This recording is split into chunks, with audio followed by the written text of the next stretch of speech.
everyone. I'm very happy to have you once again for She Did It web series, where I present to you amazing female entrepreneurs that I've had the pleasure to meet. And it is with such excitement that I have here Pierrette Raymond with us, a very prominent entrepreneur in our region. And so Pierrette, so happy to have you here. I'm delighted to be here. Thank you so much for the invitation to have me as a guest on your show. Thank you. It's an honor for me. Thank you. And I feel quite honored myself. Wow. So tell us about yourself. Okay, so I'm a multi-business owner. Yes. I know we're talking entrepreneurship on your show. So I've been a business owner for almost 23 years. Wow. My son was just an infant when I had that first experience with my first business. It was called The Pampered Chef. Oh, yes. You and your viewers may know that. Yes. That was my first taste into entrepreneurship. Nice. And from then, I didn't want to go back to teaching because I was a teacher at that point. Okay. I was substitute teaching because I wanted to stay home with my son. Yeah. And then that experience really opened the door to what was possible. That's right. And 3.5 years later, after I had my second child, I had my daughter, we decided that we wanted to start another business, but because of the circumstances, we ended up moving to Ottawa. We were from Timmins. So we moved from Timmins to Ottawa to start the first 1-800-GOT-JUNK franchise. Yes. Actually, with the fifth franchise, I should say. So we're the fifth franchisee, and this is our 18th and a half year. Wow. So we're in our 19th year. That's and amazing. Through the years, I've had 3-4 other businesses along the way. That's right. So I'm definitely a serial entrepreneur. That's what I was going to say. Yes. Wow. Yes. So I have 1-800-GOT-JUNK as our primary business. Yeah. My husband runs the operations while I do marketing, HR, staff culture, those kinds of fun things. I love that. Oh, and nice. then I also have my private practice where I work with visionaries. I call them visionaries, people with big visions and missions, something that you have. And I also work with COOs and second in command. So those who are running operations in their company. So similar to what my husband does, now I work with those who are running companies, running operations to help them build their cultures, ensure that they run their operations in an effective way that makes it so that they're profitable, but also that everybody feels like they're part of the contribution of the success. So that in a nutshell. Plus I'm a mom to 2 kids my son's now married and my daughter is finished school. They're both doing extremely well. So wow, so that's a lot. That's a lot. I love this journey. Yeah. So you started out really as a pampered chef representative. That's amazing to me. Sometimes we don't realize, what these direct sales companies can bring to us. Absolutely. So is that how you found out that you had the entrepreneurial bug? I know there's such a buzz around entrepreneurship now. Back then, it was almost, it gave pause to those who knew me because the only thing I ever wanted to do was be a teacher. Oh, that was my dream goal since I was a Wow. child. I even had all my stuffed animals and dolls as my class. I'm sure a lot of women and maybe some men out there can remember us doing that as children, but I only wanted to be a teacher. Teaching's in my blood. So when I started the Pampered Chef, I really just wanted all their products. I went to a show and I fell in love with the products. I was a new mom and I thought this would make my life so simple and I love to cook. So that's how I started the Pampered Chef, and it just helped me find in my own self something that I really loved, where I could create my own income, my own hours. I could be mom, which was my number one role and still is, although I'm letting go of that a little bit now that they're no longer at home. But so that is when I realized that I didn't want to go back to work for anybody else, and I would find teaching in other things, and that's what's happened. I find I can teach in other ways now. Absolutely. That's awesome. So how did you find out then from coming out of that that season of knowing that you're an entrepreneur now? So how did you get to build this amazing business, this franchise. Like, how did that transition come about? Lots of blood, sweat, and tears. Tears. Let's put the emphasis on the tears. Because we moved from Timmins to Ottawa, we had no family here. We had one cousin. Okay. I had one cousin on my side, and my husband had a cousin who lives in Gatineau. Yes. And we didn't know anybody else. Okay. So we knew moving to Ottawa, and it was really our desire to make this a success, because we cashed in everything. We sold our house, bought one here. It's a crazy, crazy story. And it all happened probably in 4 months' time, where we made the decision of starting the franchise, moving to Ottawa, buying our house, selling a house, all that stuff. Wow. And it was a really challenging first 5 years because nobody knew what junk removal was at that time. Wow. Everybody thought that you would call us and we would pay you for your items, right? Everybody's got junk and it's worth something. Yeah. But we had to educate the consumer that it was a service. Yes. And that you needed to pay us so that we could bring the items to charity, that we can bring it to the recyclers, and then as a last recourse, we'll bring it to the waste site. Yeah. And when we did our projections were all based, especially all the brand new franchise partners, all the first ones, we based all our projections on the Toronto numbers. Well, Toronto is such a larger market. That's right. So we were in quite a pickle for the first few years. I found myself on the bathroom floor crying several times. What have we done? It really was that hard. But we also knew that we could not fail. So we would have to make it work. And we did. Obviously, we're in our 19th year. But it was through determination, networking, building relationships with other people, and fostering those relationships. 2 years into our business, I think you will identify with this, as will your viewers. 2 years into our business, I remember writing in my journal, I feel like I lost myself. Everything had become about the business because we had to make it a success. That's right. Yes. So I felt like I had been losing myself. Yep. I didn't really recognize myself anymore, even though I still was who I was.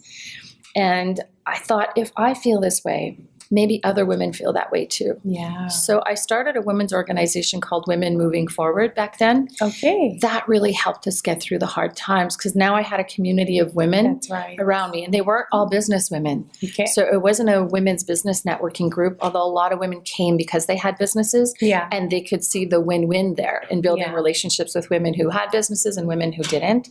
But that really helped. So community is so important. So to answer your question, to get through that, there was a lot of blood, sweat, and tears, like all business owners and entrepreneurs go through. But it was also community that helped us get through it. Women in particular, that helped me get through those really tough times. And even to this day, if I'm going through a challenging time, I'm picking up the phone and I'm calling a girlfriend saying, let's go for a cup of coffee or have a glass of wine, or can you have a minute to talk? Because it's so important that we have those relationships. Exactly. And that contributes to your success, really, right? So, wow, so much in that and what you just shared. And, you know, coming out of this experience with the 5 years of struggle and coming out of it 19 years later, I'm sure you've done many mistakes. And, you know, it's now finding out what have those mistakes taught you, right? I think, you know, when you talk about mistakes, I know that we've made a lot, whether it was hiring the wrong person or firing too late, making bad financial decisions, whether it was investing in a marketing medium, you know, when we're talking business, or maybe it was just being too involved in business and not enough in our private lives. The one thing that really stands out for us, and it was a pivotal moment, I always told my husband, if you stop loving this business, we're out. That's good. We're going to sell it. And when the market crashed in 2007, we saw what happened in the US. Yeah. And we saw a lot of our colleagues, some of them folded because it was really that detrimental, while others rode the wave and they were okay. It didn't affect us in Ottawa until probably 2010. It took a few years because we're insulated, because we're a government city. But it hit us, and it hit us hard. And we got to the point where we weren't sure what was up and what was down. And that's when my husband said, maybe it's time for us to sell. And when was that? 2010, you said? Probably 2000, closer to 2012, I want to say. Still, I had my home transition business at that point. So I had another business from 2010 to, I just sold it this summer. It was a home transition business. So I helped families and seniors downsize and move. And it was probably 2012. And we were at that point where that's where you start questioning. We started questioning ourselves. Were we still good enough to be part of this community? Were we still good enough business owners? Because we felt like every day we were making mistakes. Even though we were trying our best and doing what we could with what we knew. I don't know if we made one very big mistake, but we made several little ones that really affected us. And we got to the point where we almost sold. We had 2 potential buyers. They weren't offering us what we wanted. And we knew that we had put so much work into it that we needed more to come out of it and continue on. So we made the hard decision to not sell. And we're so glad we did it. Because we pushed through it. And we learned so much through that process. So now we're in a better position of, okay, if we were to sell, what does the company need to look like? What does the P&L look like? What does the balance sheet look like? What does the customer base look like? What does our team look like? All those factors. So we learned so much about where we were when we were looking to sell. And thank goodness we didn't. And if we were to sell now, what are the things that need to be in place? How healthy does the business need to be? So that really helped us to look at the financials, the culture, our operations, so that if we sold it, we could just, here's the keys. And that's what happened with my home transition business. I also knew at a point where it's time for me to let it go and do something else. How healthy is my business? And what is it worth? All those questions. So, we've made so many mistakes. Hiring the wrong people, firing too late. I think those are the biggest ones because they really affect the top line, they affect the bottom line, they affect culture, they affect everything.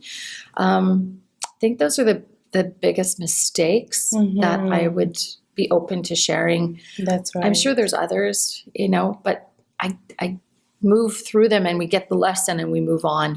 So absolutely. What would be the biggest lesson that you could share with us regarding maybe hiring the wrong person? Like what the... Trust your gut. Yes. We just went through a really eye-opening experience this past summer. We had somebody on our team. He had been with us for 3 years. He was a Starr employee. He was great. He showed up early. He helped clean the trucks. He was there. He helped Luke in operations. He was phenomenal. And then he started going something very personal at home. And it started to affect his work. So everyone rallied around him to give him the almost carte blanche to make mistakes and find his way through the challenges, because they were pretty serious challenges. And we didn't necessarily notice how bad it was getting. Because he was doing a lot of things without us knowing. Our team members saw it. But there was 2 things happening. One, they were being loyal to him. And 2, they also didn't want to rat him out. Not for sure. Right? They didn't want to be the one who was going to turn their back and now become the rat of the company where they wouldn't be trusted anymore. So there was a big falling out this summer. And it was blatantly obvious that there was a really big problem. I had started hearing some whispers about his conduct on the job and the things he was doing that were not acceptable, but they were whispers. No one came to me directly. Nobody went to my husband directly. So it was almost hearsay. And we weren't sure how to navigate or approach it. And you'd think after being in business 18 years, having hired, I thought, I was doing the calculations, over 500, 700 people, that we would have gotten it right. But we didn't. And we really messed up. And after the falling out, the next day, there was a big fallout on the Friday. On a Saturday, I reached out to every single employee and asked them, what is going on with this person? I need the truth. And what was shared with, I still get emotional, what was shared with me broke my heart. That they didn't feel comfortable enough to come to us when we felt we were like family and we had their backs. But there was a loyalty to the employee, a loyalty to the team, and a fear of ratting somebody out and a fear of now being that rat. That's right. That prevented them from being honest. And it broke my heart because I felt like I had failed them. And I also realized that they had been going through a lot for a long time. Yeah. Several months. Expecting them a lot. Which was awful. So we knew that it was time for him to go. He no longer was a good fit on the team. Every single person said they didn't want to work with him anymore. And now that it was out, they felt like they could be honest. And I assured their confidentiality. Yeah. I got everything in writing in case we needed to pursue any legal action. And on the Monday, we sat down with this employee and we shared what we had learned. And he just said, I'm sorry. I'm sorry. I didn't know how to be myself anymore. Wow. And that was such a profound experience for us. I even wrote about it. I called it From Starr Employee to Bad Apple. And it's probably one of my most popular blog posts and LinkedIn articles because I think as business owners who have teams, we come across where we feel this loyalty to the people. We fall in love with them. They're part of our family. And then when things start to go bad, we don't necessarily know how to be there for them. Yeah, absolutely. And it was a really profound learning experience for us and our team. And now our team culture is so good again. Although we thought it was really good before, it's that much better now because they feel like they can be open.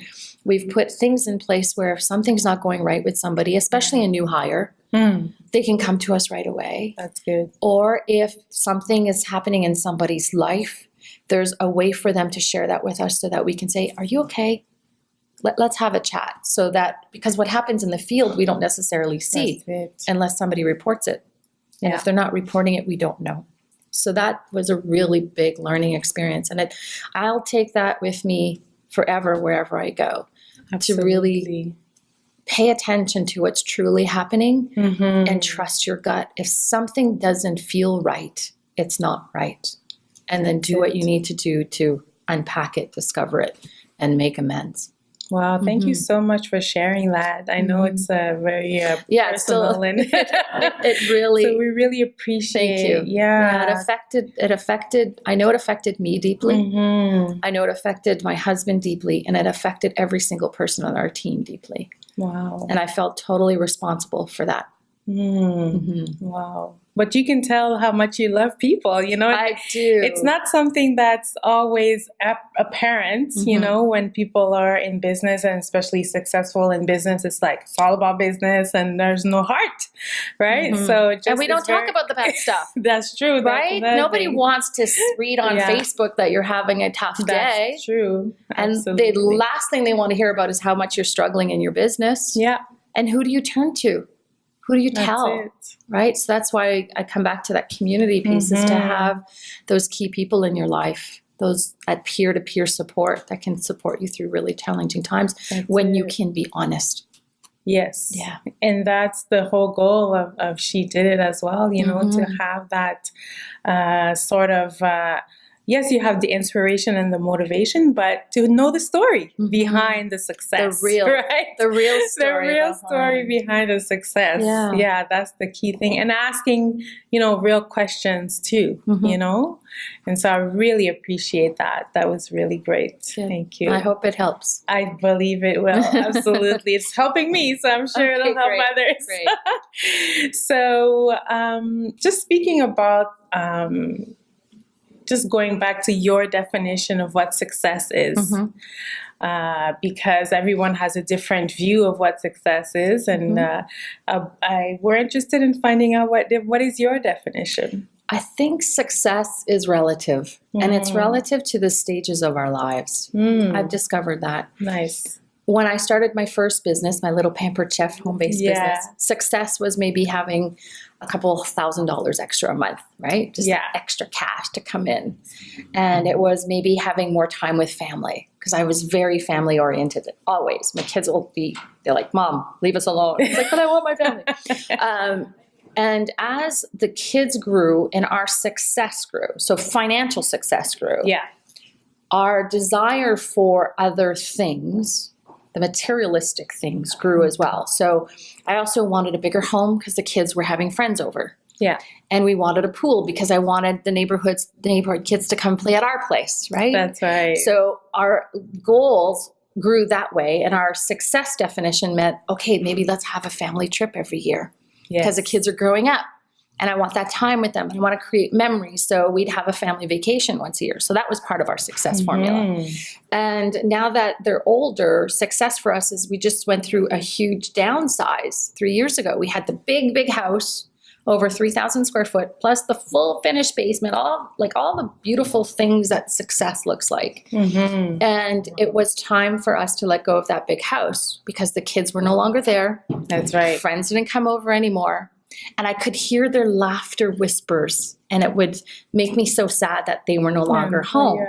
So it was time for us to downsize. And we always wanted to live in the country. We have 3 dogs. We wanted room for them to run and play. That's right. So our definition, the materialistic side of success definition, was let's downsize, let's live with less. I also saw a lot of things in my home transition business where it made us look at our stuff and go, ooh, we don't need that. Why are we keeping it? We're spending tons of money storing stuff in our home that we're not using. That's right. So let's donate it. Let's let someone else use it. And it really helped us downsize, pare down to the necessities, the things that we want.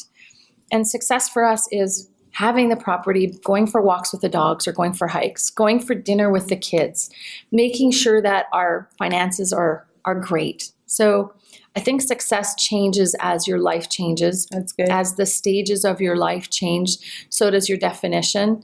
That has been my experience. And success doesn't mean having a 7-figure business if that's not what you want. Success could mean I just want an extra $50,000 a year and I'm happy. That's it.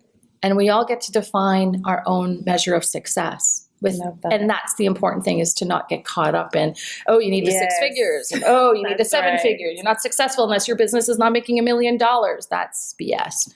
You get to define your success. You get to define, especially when it comes to dollars, the financial side, what is comfortable for you and how lofty are your goals and why. The why is really key. I love that. So, to end already. I know time flies by. I can listen to you all day, trust me. I love it. Maybe some advice to some of our listeners.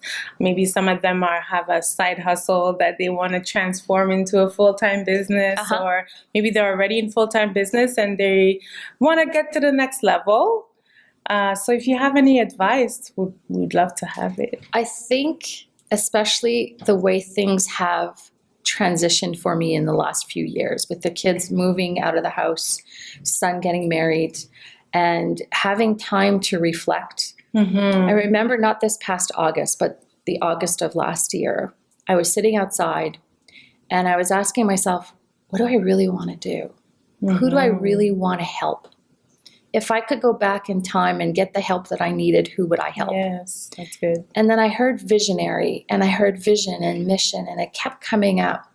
And through the years, when I started Women Moving Forward, the big vision was 1 million women, 10 million lives. I've now changed that to the 1 million, 10 million project. That information's on my site. But I kept hearing vision and mission. The 1 million, 10 million was still there. And it morphed into not a bigger initiative, but something that's more meaningful. And then I just knew that I had to listen to my own voice. I had to stop all the outside noises, because I had invested hundreds of thousands of dollars for coaching and consulting and to help me grow and be a better business owner, a better coach, a better speaker, all those pieces. But I always had someone's voice in my head guiding me. Interesting. And in August of last year, that's where I said, I really need to listen to my own voice. I need to pay attention to what I want. So I pivoted in my business and I started working, and that's when I knew I really needed to sell my home transition business. And I pivoted in my business and started working with what I call visionaries. People who have a deep knowing that they have a calling. Something is pulling them forward. Love that. And they have a vision and a mission around it. So I started working with visionaries, and it's fed my soul. Love it. That's awesome. And this summer, when I was asked to start the COO Alliance with our first COO of 1-800-GUT-JUNK, he came to me and asked, would you start the City Forum in Ottawa? And at first I said no, because I had my 3 businesses. I had 1-800-GUT-JUNK, my home transition business, and my private practice. But the next day, this buyer for my home transition business came knocking. So I knew again. There you go. Listen to your voice. Yeah. Is this something you really want? And I had to go inside and say, do I want to start switching? And I'll still work with the business owners and the visionaries, but I also love the idea of working with those running operations, like being the support to people like my husband who doesn't have a community around him. That's right.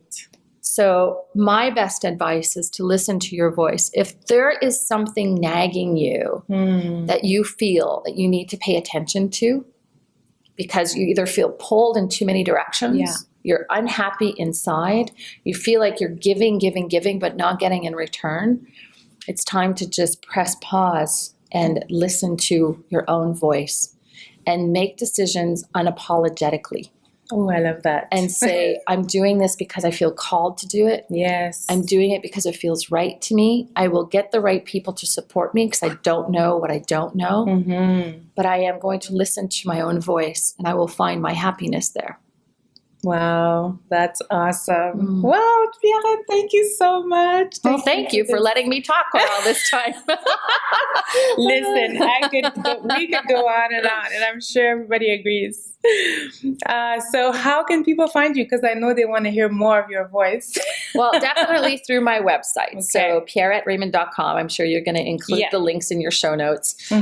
There's a lot of things there. There's my blog. There's the Speaking of Business show. There's past articles. There's lots of things on there. And then find me on social media. Connect with me there. I'm very open. I'm very easy to communicate with. That's why you reached out to me. And I'm like, all right, let's do this. We had to postpone a couple of times, but that's okay. We made it happen. I think it was because we were meant to be together today. Yes. And not when you first sent that invitation. I agree. So, absolutely. But yeah, I'd love to connect with your viewers and learn more about them and see if I can either support them or share what they're doing with my community. That's amazing. Thank you so much, Pierrette. Well, thank you for having me. It was quite an honor. Thank you. Wow. So thank you, everyone, for tuning in. Again, I know you love Pierrette as much as I do, and we will be seeing more of her for sure.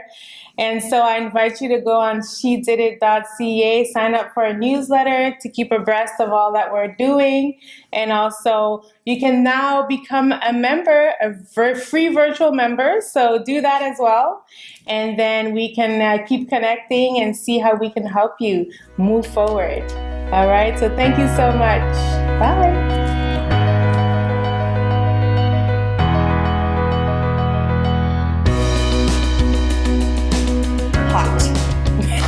Mike is hot. Yes. Is it good to go? Okay. Oh, he leaves? He doesn't stay? Yeah. No. He gets to watch it later There's when he only edits one camera, one front to this. Exactly. That's so true. All right. Okay. Okay. So we'll do 1, 2, 3. Thank you for Oh, I'm gonna have to cut this one. No, you're good. Keep going. All right. Okay. Keep going. Hey, I do video too. So this happens. You're like, oh no, just keep it in there. It's all good. So she's going to sign off now. Yeah. Signing off. Yeah. All right.